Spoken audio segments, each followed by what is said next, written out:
जय राधा माधव कुंज बिहारी। जय राधा कुंज बिहारी। जय राधा माधव कुंज बिहारी। जय राधा माधव कुंज बिहारी। जय राधा माधव कुंज बिहारी। जय राधा माधव कुंज बिहारी। जय गोपी जन वल्लभ गिरिवरधारी। जय गोपी जन वल्लभ गिरिवरधारी। जय गोपी जन वल्लभ गिरिवरधारी। जय गोपी जन वल्लभ गिरिवरधारी। यशोदानंदन ब्रज जन रंजन। यशोदानंदन ब्रज जन रंजन। यशोदानंदन ब्रज जन रंजन।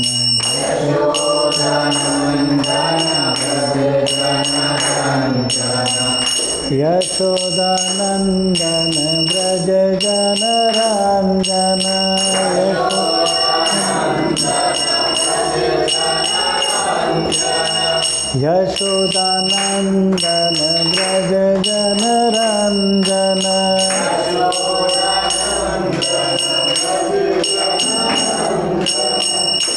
यशोदानंदन ब्रज जन रंजन।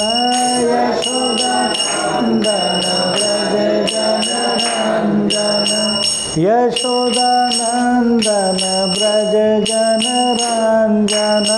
यशोदानंदन ब्रज जन रंजन। यमुना तीरावनचारी। यमुना तीरावनचारी। यमुना तीरावनचारी।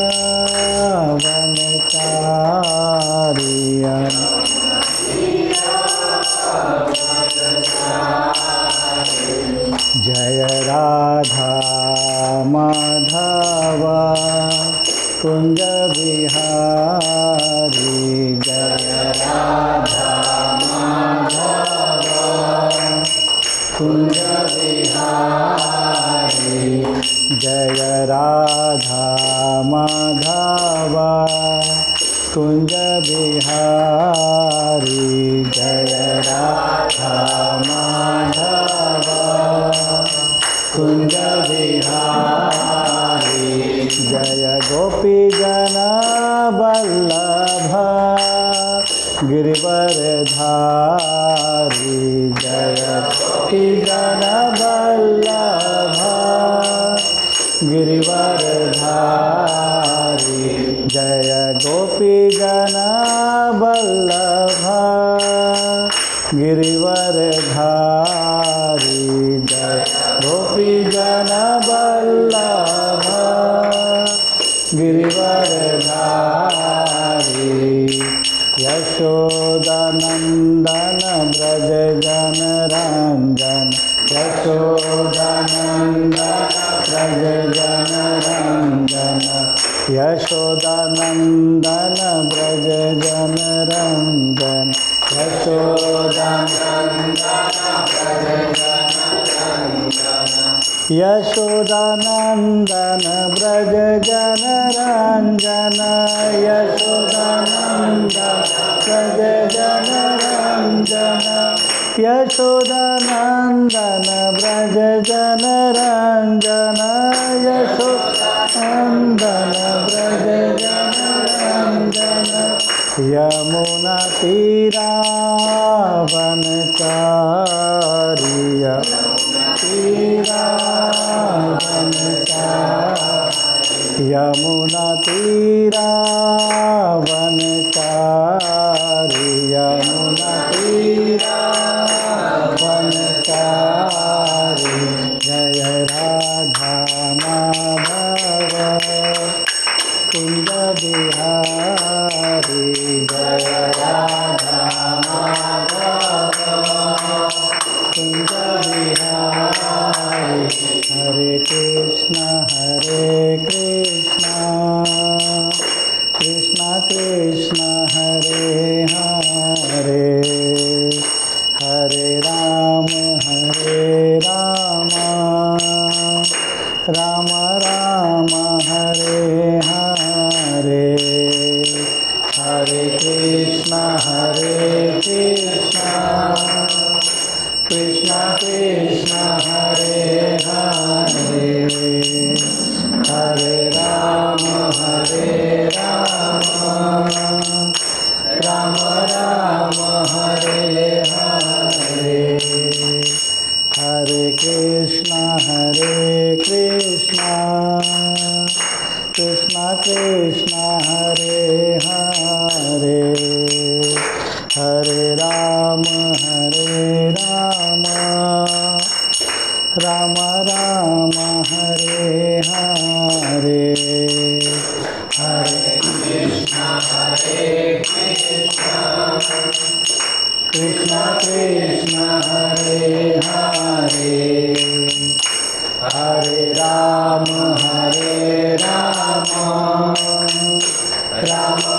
राम राम हरे हरे हरे कृष्ण कृष्ण कृष्ण हरे हरे हरे राम राम राम हरे हरे हरे कृष्ण कृष्ण कृष्ण हरे हरे हरे राम राम राम हरे हरे हरे कृष्ण कृष्ण कृष्ण हरे हरे हरे राम राम राम हरे हरे हरे कृष्ण कृष्ण कृष्ण हरे हरे हरे राम राम राम हरे हरे हरे कृष्ण कृष्ण कृष्ण हरे हरे हरे राम राम राम हरे हरे हरे कृष्ण कृष्ण हरे हरे हरे राम राम राम हरे हरे हरे कृष्ण की जय।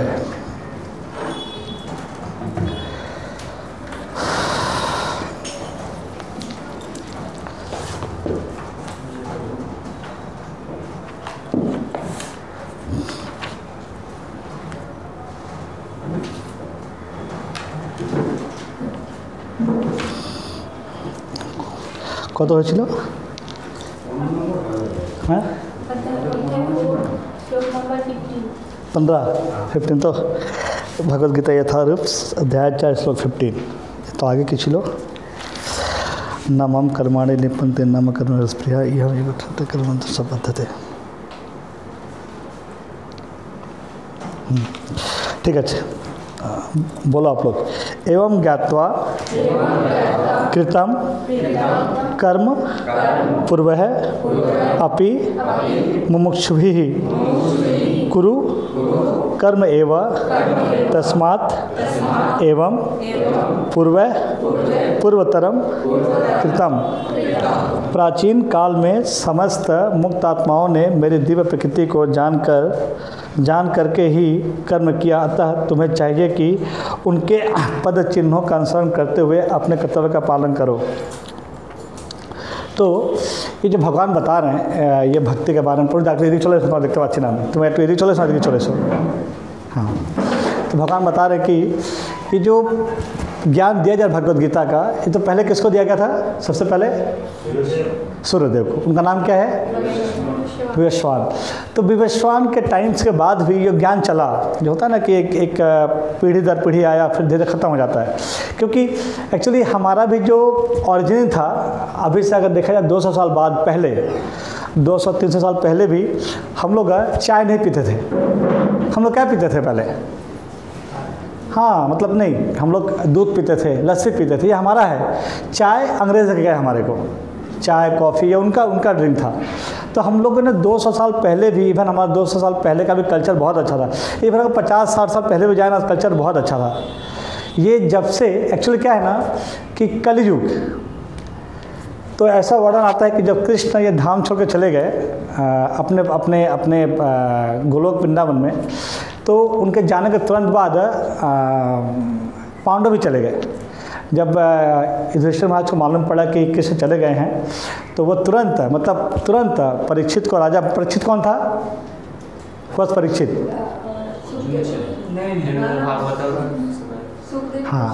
हाँ, परीक्षित कौन था? परीक्षित था अर्जुन के बेटे का नाम क्या था? अभिमन्यु। अभिमन्यु के बेटे का नाम परीक्षित था।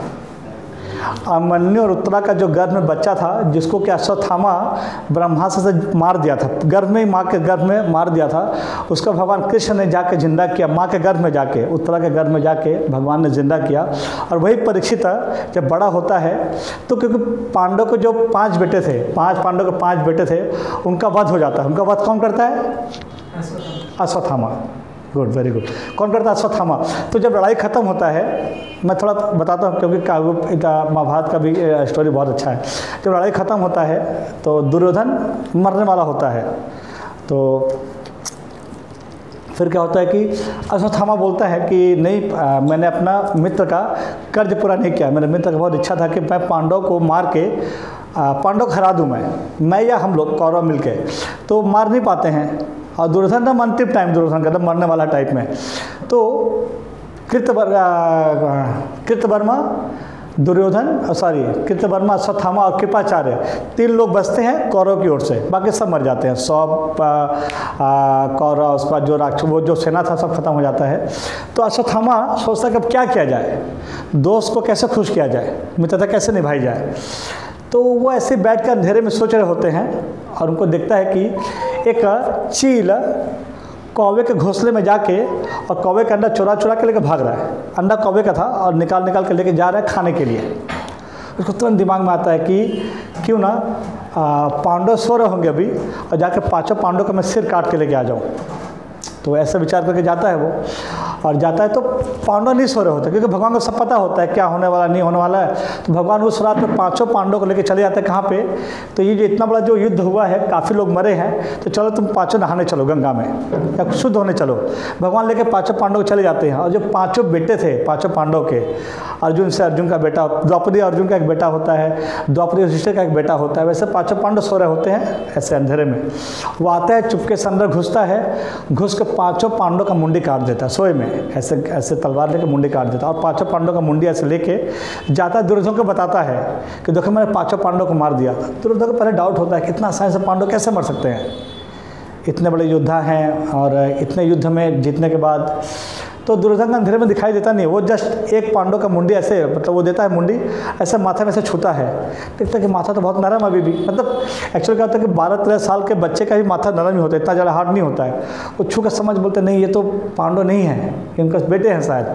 तब जाके थोड़ी रोशनी में देखा जाता है कि पांडव के बेटे होते हैं, 5 पांडव के बेटे। तो बहुत गुस्सा आता है। किसको? इनको क्या बोलते हैं, पांडवों को। उसका फिर अश्वत्थामा का बहुत कुछ कहानी होता है। तो ये कहानी मैं क्यों बता रहा था? कहानी बोल रहे बेटा? हाँ राइट, हाँ याद आ गया। तो फिर क्या होता है कि अब पांडवों के बाद इनके बेटे गद्दी पे बैठते हैं, लेकिन कोई बचा ही नहीं। पांचों पांडव उनको बेटे मर जाते हैं। लेकिन जो अभिमन्यु था, जो कि पहले ही मर जाता लड़ाई में, जो 18 दिन का लड़ाई होता है, अभिमन्यु का देहांत पहले ही हो जाता है, उसको कौरव मिलकर मार देते हैं एक साथ। तो उसका जो बेटा है, उसकी वाइफ प्रेग्नेंट थी, वाइफ का नाम था उत्तरा। उत्तरा के गर्भ में परीक्षित महाराज थे तभी, जो कि आखिरी हैं। तो गुस्से में क्या होता है, बहुत सा बीच में कहानी आता है, मैं थोड़ा शॉर्ट में बता रहा हूँ। तो गुस्से में क्या होता है कि अश्वत्थामा ब्रह्मास्त्र निकालता है, और निकाल के जो आखिरी बीज है, जो आखिरी बीज है, मतलब पांडव का आखिरी बीज कौन होता है? जो उत्तरा के गर्भ में। बाकी तो कोई बच्चा ही नहीं है परिवार में, अब सब लेडीज़, कोई जेंट्स नहीं बचा अभी। तो क्योंकि अब युधिष्ठिर महाराज राजा बन गए, उसका राजा कौन बनेगा, अगला जनरेशन कौन आएगा? तो पांडव के बेटे नहीं है, तो वो जनरेशन खत्म।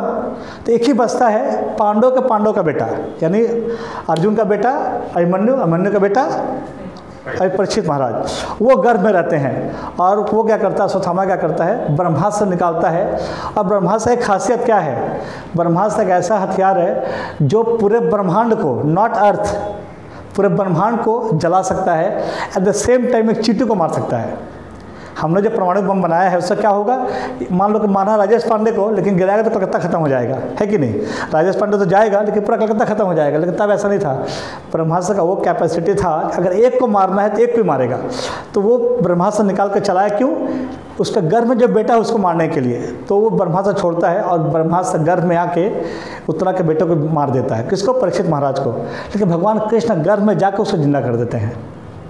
और परीक्षित महाराज अपनी माँ के पेट से भगवान को देखते हैं। भगवान का 4 हाथ होता है, विष्णु रूप में जाते हैं वो 4 हाथ। इतना छोटा भगवान है, इतने छोटे भगवान है, और भगवान का 4 हाथ भी है, शंख चक्र गदा पद्म लेके। और वो जाके ऐसे माथे पे हाथ देते हैं, और परीक्षित महाराज जिंदा हो जाते हैं पेट में। फिर भगवान बाहर आकर अपना जो काम करके निकल जाते हैं। तो वो देखते बच्चे ना एदिके चले इसको बाहर देखते साइड चले, वो साइड चले, हाँ एदिके ठीक है। तो परीक्षित महाराज अपने माँ के पेट में भगवान विष्णु को देख लेते हैं, विष्णु को देख लेते हैं। बाहर जब निकलते हैं ना, तो छोटे से ही वो बहुत विचलित होते हैं भगवान को देखने के लिए। और हर किसी का शक्ल ऐसे देखते थे, मुड़ मुड़ के। तो वो जो शक्ल देखने का तरीका था, वो हर किसी को परीक्षा करते थे। ये आदमी माँ के पेट में देखा था क्या, इसको माँ के पेट में देखा था क्या, इसको माँ के पेट में देखा था क्या। तो परीक्षा करते का तो नाम हो गया परीक्षित। क्या नाम हो गया? परीक्षित। लेकिन चूंकि उनका भगवान विष्णु ने जान बजाया था, उनका एक्चुअल नाम था विष्णुरात। क्या नाम था? विष्णुरात। होता ना, हमारा नाम, घर का नाम माझिल है, ऑफिस का नाम राजेश पांडे, तो उनका घर का नाम था परीक्षित, और एक्चुअल नाम था विष्णुरात।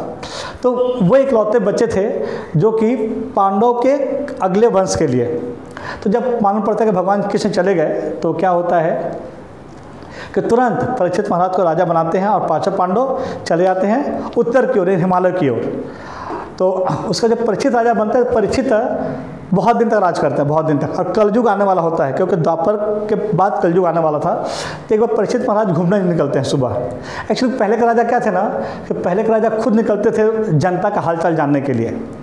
क्योंकि ये चीज़ हम वहाँ भी देखेंगे, त्रेता युग में जब राम निकले थे हाल जानने, तो राम को पता चला कि सब लोग बोलते हैं कि राम इतना स्त्री कामुक है कि अपनी पत्नी को 1 साल रावण के हाथ छोड़ने के बाद भी एक्सेप्ट कर लिया। कैसे एक्सेप्ट कर सकता है? यानी वो हमारा राजा स्त्री लोलुप है, स्त्री कामुक है। तो राम को बर्दाश्त हो गया, क्योंकि राम को पता है कि सीता अपवित्र कभी हो ही नहीं सकती।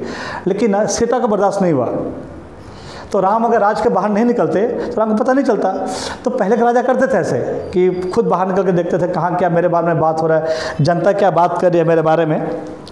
तो परीक्षित जब बाहर निकले एक बार, तो वो क्या देखते हैं कि एक काला कलूठा आदमी खड़ा है, और एक बैल को और गाय को मार रहा है। बैल का 3 पैर तोड़ दिया है, और एक पैर पे बैल खड़ा है, और बैल डर के मारे पेशाब कर रहा है, यूरिनेटर कर रहा है बैल डर के मारे। तो फिर वो, और परीक्षित महाराज को दिख जाता है ये कि हमारे राज्य में गाय और बैल को मारा जा रहा है, तो बहुत गुस्सा आता है। तो फिर वो उसको बोलते हैं तुम कौन हो? तो बोलता है मैं कलयुग हूँ और मेरा टाइम आ गया है, इसलिए आप निकलो, अब मेरे को यहाँ पर अब मेरे को ये राज करना है, ये जो धरती का है मेरा अभी। तो बोलते नहीं, जब तक मैं हूँ तुम नहीं आ पाओगे। बोलते आपका टाइम खत्म है, आप निकलो। क्योंकि हर युग में चेंज होता है तो किसी न किसी को आना पड़ता है। अभी द्वापर चल रहा है तो मेरा कलयुग का टाइम, अब मैं ही कलयुग हूँ। तो उन्होंने बोला कि नहीं, तुम अभी जाओ यहाँ से, अभी मैं कुछ दिन और राजा बनूंगा, इससे बात करते एक बार, अभी मैं कुछ दिन और राजा बनूंगा, इसके बाद तुम आना। तो वो कलयुग बोलता है नहीं, बोलता है तो जाओ, नहीं तुमको मैं मार दूंगा अभी। और तीर निकालते हैं कलयुग को मारने के लिए। तो जब कलयुग को मारते हैं, तीर निकालते हैं मारने के लिए, कलयुग आके ऐसे पैर पे जब बैठ जाता है, बोलता है कि राजन अब मैं आपके शरणार्थी हूँ अभी। अब क्षत्रियों का क्या था, क्षत्रियों का नियम क्या होता है, अगर कोई शरण में आए उसको नहीं मार सकते, अगर कोई शरण में आ जाए उसको नहीं मार सकते। तब क्या करेंगे, राजा को उसको शांत देना था। तो ठीक है, एक तुम एक काम करो, अगर यहाँ पर रहना है, हमारे राज्य मतलब ऐसा नहीं कि खाली बंगाल था, पूरा जो पृथ्वी था, और पृथ्वी मतलब अफगानिस्तान, जापान, चाइना सब मिला के हमारा पृथ्वी अकेले था। तभी ऐसा कोई बहुत ज़्यादा छोटा हमारा पृथ्वी नहीं था। भारत जिसको बोलते हैं, भारत बहुत बड़ा था हमारा। तो बोलते ठीक है, काम करो, 4 जगह जाकर तुम वास कर सकते हो। कहाँ? जहाँ स्त्री पुरुष का अवैध संग होता है वहाँ जाकर वास करो। कलयुग ऐसा आँख मूंद के देखा, ठीक है। जहाँ पे मांसाहार होता है वहाँ जाकर वास कर सकते हो तुम। कलयुग सुना, इसके बाद बोला जहाँ जुआ चल रहा है वहाँ जाकर वास कर सकते हो, और जहाँ पे नशा हो रहा है, धूम्रपान, वहाँ जाकर वास कर सकते हो। तो कलयुग आँख बंद करके देखा, बोला कि राजन ये जगह तो आपके यहाँ पे है ही नहीं, मैं कहाँ वास करूँगा फिर? कोई तो जगह दो जहाँ पे मैं अच्छे से वास कर सकूँ। तो राजा बोले ठीक है, काम करो, तुम सोने में जाकर वास करो। सोना मतलब गोल्ड है। तुरंत क्या किया, राजा जो मुकुट पहने तो वहाँ जाकर वास कर गया। कौन? कलयुग। और जैसे ही कलयुग का वास हुआ राजा के मुकुट में, राजा का दिमाग आउट। तो राजा फिर आगे जाते हैं जंगल में। तो अब परीक्षित महाराज, तुम्हें बताया क्या गुण था, वो पूरे ज़िंदगी एक भी पाप नहीं किए थे, पूरी ज़िंदगी ना झूठ बोले थे ना पाप किए थे, क्योंकि 5 पांडवों का गुण परीक्षित महाराज में था, 5 पांडवों का गुण। तो परीक्षित महाराज जिंदगी में कोई पाप नहीं किए थे। उस दिन गए जंगल में, उनको प्यास लगा, तो एक ऋषि का आश्रम में गए, और ऋषि का आश्रम में जाकर देखते हैं कि ऋषि, उनका नाम था शमिक ऋषि। क्या नाम था? शमिक ऋषि। वो तपस्या कर रहे थे आँख बंद करके। और राजा बोले कि ऋषि प्यास लगा है, पानी पिलाओ। ऋषि का आँख बंद, ऋषि ध्यान कर रहे, उनको सुनाई नहीं दिया। फिर बोले ऋषि प्यास लगा है, पानी पिलाओ। बोले मैं 4-5 बार, ऋषि को सुनाई नहीं दिया। जो राजा को पूरी जिंदगी गुस्सा नहीं आया, उसको गुस्सा आ गया। क्यों? क्योंकि मुकुट में कौन था? कली। वो क्या कि गुस्से के मारे देखे कि एक सांप पड़ा हुआ था, सांप, उसको नहीं, वो पहले तीर निकाला मार, उसको मारने के लिए, ऋषि को मारने के लिए। जो राजा पूरी जिंदगी ऋषियों का पूजा किया था, वो ऋषि को मारने के तीर निकाले, लेकिन उनके अंदर में इतना अच्छाई था कि वो कलयुग भी उनसे काम नहीं करवा पाया।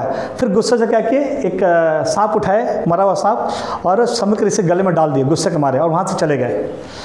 अब ऋषि का जो बेटा था, ऋषि का बेटा तो वैसे ही होगा ना, आई मीन एजुकेटेड, आध्यात्मिक एजुकेटेड, उसको समझ में आ गया। वो अपने दोस्तों के साथ कहीं नदी में खेल रहा था, वहाँ पर नदी को वहाँ खेल रहा था। उसको समझ में आ गया कि कोई पिताजी के साथ कुछ कर रहा है। आकर देखा, भाग के आकर देखा पापा के, उसके पिताजी गले में, शमिक ऋषि के गले में मरा हुआ सांप डाला हुआ है। उसको बेटे को बहुत गुस्सा आया, और तुरंत हाथ में कमंडल में पानी लेके बोल दिया कि मैं उसको श्राप देता हूँ जिसने मेरे पिताजी गले में मरा हुआ सांप डाला है, कि 7 दिन बाद, कितने दिन बाद? 7 दिन बाद तक्षक नाग उसको डसेगा और उसकी मृत्यु हो जाएगी। तो राजा को नहीं पता, राजा अपने महल जाते हैं, जैसे ही मुकुट उतारते हैं उनको तुरंत भ्रम होता है, मैंने क्या गलती कर दिया, ऋषि के गले में सांप डाल दिया। अब वो तुरंत लगे बोलने कि ऋषि के पास जाना है मेरे को। लेकिन जाने के पहले जब ऋषि का आँख खुला, तो ऋषि ने देखा कि गले में सांप पड़ा हुआ है। फिर वो बेटा बोला कि अरे ये कौन डाला? बोला पापा पता नहीं कौन डाला, लेकिन जिसने भी डाला है मैंने उसको श्राप दे दिया है कि 7 दिन बाद वो उसके तक्षक नाग, और तक्षक नाग इस ब्रह्मांड का सबसे खतरनाक नाग है, तक्षक नाग। लोग जो भी था उसको श्राप दे दिया है कि 7 दिन बाद तक्षक नाग डसेगा और मर जाएंगे। तो ऋषि बोले कि था कौन वो? बोले कोई भी था, पता नहीं मेरे कौन था, श्राप दे दिया मैंने उसको। जब आँख बंद करके देखते हैं तो कौन था? परीक्षित महाराज। वो बोलते हैं फिर शमिक ऋषि अपने बेटे को कि बेटा तुमने क्या किया, बहुत अच्छे इंसान थे, अब कलयुग के प्रभाव से उनके ऊपर कलयुग का तो प्रभाव हो गया, तो उन्होंने श्राप दिए, तो उन्होंने गलती कर दिया, लेकिन तुमने बहुत बड़ी गलती की, अब मैं तुम्हें सारी विद्या छीन लेता हूँ। अब उसके बाद वो राजा वो ऋषि जाते हैं राजा के पास और सॉरी बोलते हैं, लेकिन राजा को डर नहीं था मरने का।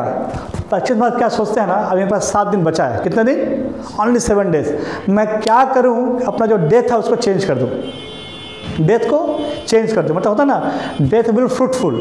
फिर वो जाके सबसे 2-3 लोग अपने ऋषि को बुलाते हैं, बात करते हैं, तो वो बोलते हैं ना आप एक काम करो, आप सुखदेव गोस्वामी, कौन है वो, वेद व्यास के बेटे हैं, कौन है, बेटे सुखदेव गोस्वामी, तो बोलते हैं कि उनसे जाके आप भागवतम सुनो, भागवतम जिस बोलते हैं श्रीमद् भागवतम, हमेशा बोलता रहता हूँ कि भागवतम भगवद गीता, तो बोलते हैं कि आप 7 दिन जाके उनसे भागवतम का पाठ सुनो, और वो अगर सुना देते हैं तो तुम्हारा मृत्यु सुधर जाएगा।